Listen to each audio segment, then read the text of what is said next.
Ibihe byiza kuri mwese ni day by day news nanone dore ko amakuru yacu abari akagaruka kabisa. Ngaye nguko rero nkuko muri kubibona muri screen muri kugenda mubonamo umusore twanditseho ijambo RIP, mukabonamo na CIP w'intara y'Amajyepfo Hassan kabisa. Nkuko muri kwibona rero ukibona iri jambo RIP ngira ngo mwese mumaze kugenda mubimenyera ko ijambo RIP rivuga rest in peace cyangwa se mu by'ukuri kwifuriza umuntu kuruhukira aheza.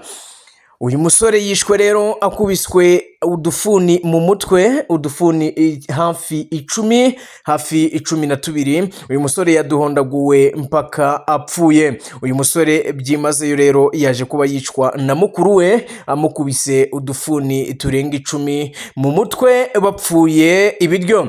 Mutise byaje kuba bigenda gute kugira ngo bapfe ibiryo? Mu by'ukuri byaje kuba biterwa n'iki? Ibyo byose nibyo tugiye kugenda turebera hamwe. Ariko banyarwandakazi namwe mwese mukomeje kugenda mudukurikira, nukuri ibi bintu biratangaje kubona abavandimwe bakoranaho bakicana bigeza aha, ugasanga umwe avukije murumuna we cyangwa se mukuru we ubuzima.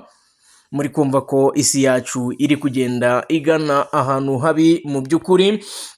Inkuru ikomeje kugenda ibabaza abantu benshi, yaba ku mbuga nkoranyambaga nka za WhatsApp, cyane cyane noneho ku rubuga rwa TikTok uraza gusanga abantu benshi bari kugenda mu by'ukuri bavuga bati uyu mukuru we aze guhanwa. Ibi bintu si ibintu by'i Rwanda, ese ibi bintu byabereye hehe? Abantu benshi mu by'ukuri bakomeje kugenda bandika ngo aya mahano yabereye he? Nimwicare mushirimo ubundi tuganire. Aya mahano yabereye mu karere ka Nyaruguru, umudugudu wa Kamisindi, umurenge wa Rusende n'akagari ka Rusenge kabisa, niho aya mahano yaje kuba abera. Uyu musore muri kubona muri screen waje kuba yitaba Imana yitwa Kayiranga, yarafite imyaka 35, naho umwicanyi wamwishe akaba ari nawe mukuru kuri we yitwa Kanamugire w'imyaka 40 ifunze. Uri kumva ko mu by'ukuri yamurushaga imyaka 5, nyine uri kumva ko uyu nguyu yari we mutoya kuri Kanamugire. Uyu Kanamugire rero n'ubundi mu busanzwe yabanaga na Kayiranga muri ghetto, dore ko iki nababaje cyane cyakomeje kugenda gitera intimba n'agahinda imbaga nyamwinshi, nuko aba bombi bose bari imfubyi no mu buzima busanzwe. Mu by'ukuri rero iyi ntimba n'agahinda batewe cyangwa se bakomeje kugenda batera imbaga nyamwinshi, abantu benshi bakomeje kugenda batangaho ibitekerezo. Ngira ngo namwe muragenda mutwandikira muri komenti, ese mu by'ukuri ibi bintu birakwiye? Ese ibi bintu biri kugenda biba muri uyu mwaka, ibi bintu ni bwoko ki? Ngira ngo narababwiye mu biganiro biheruka ati mu by'ukuri ku kwezi cyangwa se uyu mwaka ushobora kuzagira amezi 13, ariko muri kugenda mubibona aho isi yameze amenyo, abavandimwe aribo bari kwicana. Ese uyu Kayiranga w'imyaka 35 waje kuba akurwa mu mubiri, ndetse n'uyu mukuru we Kanamugire w'imyaka 40 baje kuba bapfiki, dore ko ubuhamya bw'abaturage bari baturanye bavuga ko nta na rimwe bigize bumva bagirana ikibazo.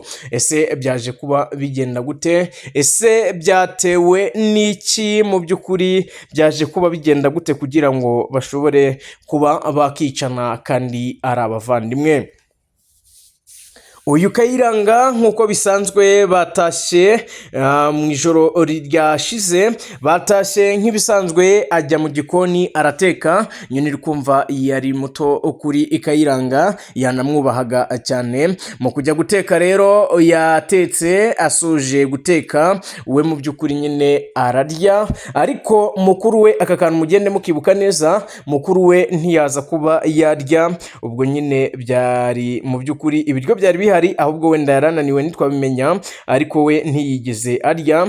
Ariko bivugwa ko mu by'ukuri atari ibiryo bapfuye gusa, ahubwo ari ibiyobyabwenge, ngo dore ko nyine banywaga n'ibimogi. Nyine ibiyobyabwenge murabizi ni cya kintu cyose ushobora kuba wafata kigatuma wakora ikintu utatekereje cyangwa se ikintu utari witeze kuba wakora.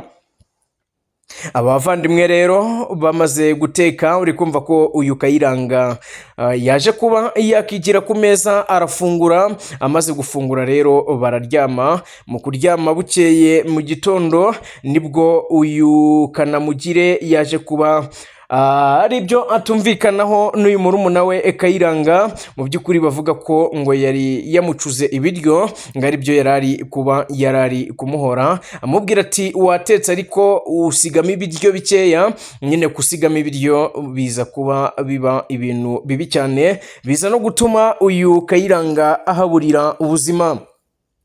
Uyu Kanamugire yaje rero kuba atumvikana na Kayiranga, nyine ubwo muri kumva ko bagize kutumvikana ku bintu runaka, ariko abaje kuba batanga ubuhamya bavuga ko nyine ari ibiryo baje kuba bapfa. Mu kutumvikana rero yagiye yikoza hirya azana isuka ngira ngo murayizi, iyi ngiyi abantu bahingisha. Isuka mu kuyizana yamuturutse inyuma arayimukubita, amukubita isuka inshuro zigera mu 10 zirenga, aramukubita mpaka ashize mu mwuka. Mu by'ukuri nyine yahise, mu by'ukuri nubwo yarari kugenda apfa ariko yatabaje, ariko biba iby'ubusa.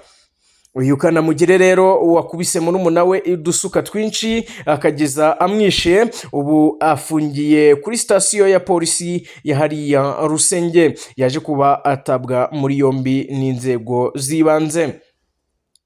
Uyu musore yaje kuba ashengura abantu benshi, dore ko uyu Kayiranga w'imyaka 35 wishwe mu busanzwe yakoraga ibintu byo kuvuga inka, ya mihango igiba mu bukwe, kwa kundi ubusanga hari abo bita abatahira. Yari umuhanga kandi ngo mu bigendanye n'umuco gakondo, cyane cyane gukoresha ikinyarwanda kiziguye cyangwa se kizimije, cya kinyarwanda cyiza nyine wumva ukumva amatwi araryohewe. Uyu musore Kayiranga yari umuhanga muri byo, dore ko yavugaga ikinyarwanda neza, ari nayo mpamvu yari umutahira mwiza se, cyangwa yari umwe mu bavugira inka ibintu bikaryoha. Yari umushyushya rugamba mu bukwe, yaryoshyaga ibirori rero, akaba ariko uyu musore yari yo kariya yiwe. Uko tubikesha CIP w'intara y'Amajyepfo yaje kubatangaza ko aba basore n'ubundi mu by'ukuri nyine n'ibiyobyabwenge byari byarababase, nabyo biri mu byatumye wenda ibitekerezo bijya kure, bakaba baza kuba bicana. Reka mpinira ahangaha, muri kumva ko aya makuru n'amakuru ateye intimba n'agahinda, ariko dukomeza kwifuriza iruhuko ridashira uyu Kayiranga, kandi tunashishikariza urubyiruko kwirinda gukoresha ibiyobyabwenge, dore ko muri iyi minsi ibiyobyabwenge biri kugenda byarikwa cyangwa se bifata umwanya munini mu rubyiruko. Ni ukuri rubyiruko, ni ukuri mwihangane, ibintu by'ibiyobyabwenge mu bishyire kure, mu bikipinga away, mu by'ukuri kugira ngo mukomeze kubungabunga ubuzima bwanyu kandi murusheho ukubaho neza. Ngaho nguko rero ya Day by Day News, kongera dusubire mu kanya gakurikira, dore ko amakuru aba ari akagaruka, kandi turabakunda. Ciao ciao.